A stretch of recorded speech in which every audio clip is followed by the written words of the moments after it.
কোনগুলো? না না তো hello everyone, good morning. Welcome to সঞ্চিতার ডেইলি লাইফস্টাইল ব্লগ। আর আমি সঞ্চিতা চলে এসেছি সকাল সকাল নতুন একটা ব্লগ নিয়ে। আর এদিকে দেখতে পাচ্ছ সকালবেলায় ঠাকুমা চলে এসেছে পাতা পাততে। পাতাগুলো পড়েছে দেখো, আর পাতাগুলো পাতার মধ্যেই আটকে আছে। তো ঠাকুমা এটাকে আঁচকি দিয়ে পাড়ার চেষ্টা করছে, তো অবশেষে পারতে পারলো না, চলে এলো। আর আমি এদিকে দেখো রান্নার জন্য জোগাড়জাত করতে শুরু করে দিলাম।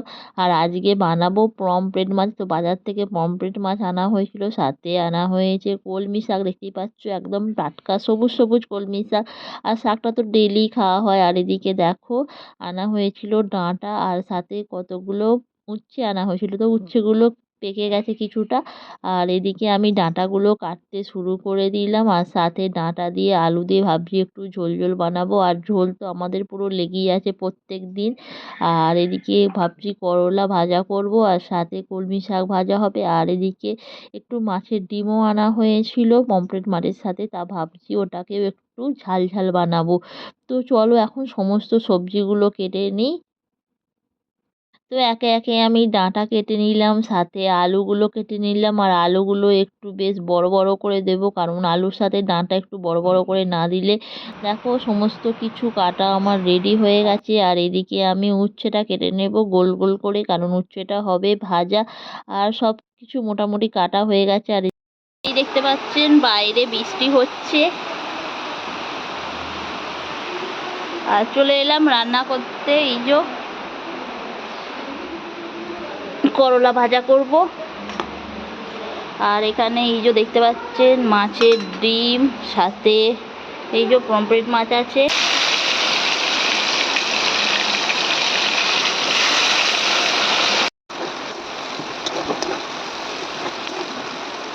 করলাটা ভাজা, তো এটাকে তুলে নেব। কলমি শাকটা সিদ্ধ করে রেখে দিয়েছি।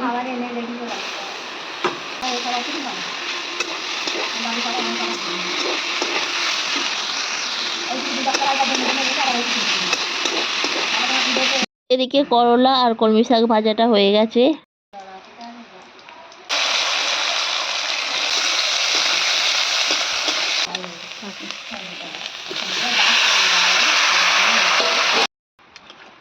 আর এদিকে ডাঁটা দিয়ে আলু দিয়ে টমেটো দিয়ে একটু ঝোল ঝোল মতো করব।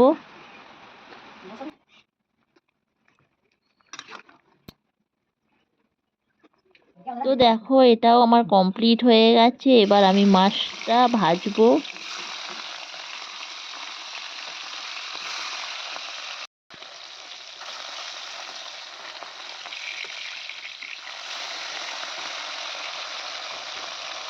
তো এদিকে আমি পমফ্রেট মাছগুলো সব ভেজে নিয়েছি। আর বাকি একটু ডিম ছিল মাছের, তো মাছের ডিমটাও ভেজে নিচ্ছি।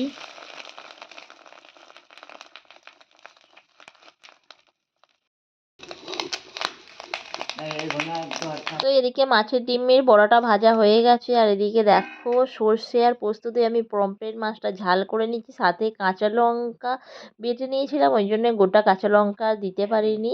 তো দেখো এটা ফুটলে আমি নামিয়ে নেব।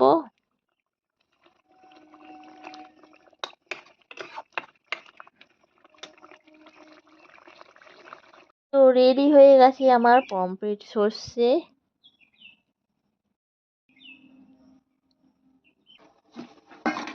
আর এখানে মাছের ডিমটা ভাজা হয়েছিল, তো ওটাকে একটু ঝাল ঝাল বানাচ্ছি। আর দেখো সমস্ত ঝাল পুরো শুষে নিয়েছে। আর চলে এলাম দুপুরের খাবার খেতে। তো খাবারগুলো বাড়া হয়ে গেছে, আর এবার একসাথে সবাই মিলে খেতে বসে পড়েছি।